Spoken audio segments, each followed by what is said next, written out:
কারো মানসিক শান্তি কেড়ে নিয়ে নিজের জীবনে কখনো সুখী হওয়া যায় না।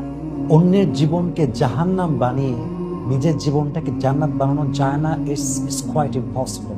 আল্লাহর না একটা ন্যাচার আছে, যদি আপনি কারো জীবনের শান্তি কেড়ে নেন, আল্লাহ আপনার শান্তি কেড়ে নেবে। যদি আপনি কারো মনকে অকারণে ভেঙে দেন, আপনার মনটা কেউ না কেউ অন্যায়ভাবে ভেঙে চুরে চূর্ণ বিচূর্ণ করে দিবে। ভাইরে, বান্দার হক বড় সেন্সিটিভ। আপনি যে কোনো অন্যায় করেন, maybe it could be forgiven in your grave. কবরে যাওয়ার পরে আল্লাহর সঙ্গে রিলেটেড যত রাইটস আছে, যত হক আছে, এটা আপনি নষ্ট করলে আল্লাহ আপনাকে ক্ষমা করতেও পারেন, because it is in the hand of Allah সুবহানাহু ওয়া তাআলা। এটা আল্লাহর হাতে আছে। But if you destroy the rights of servant, যদি আপনি বান্দার হক নষ্ট করেন, এটা যে আপনার জন্য কবরে কত বড় আফসোসের কারণ হবে, you have no idea about it.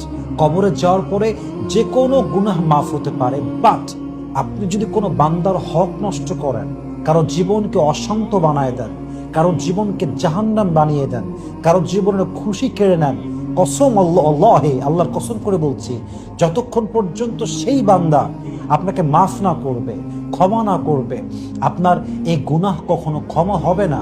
So please, কখনো কারো মনের শান্তি কাড়বেন না, কখনো কারো মন ভাঙতে যাবেন না, কখনো কারোর সঙ্গে বিশ্বাস নিয়ে খেলবেন না।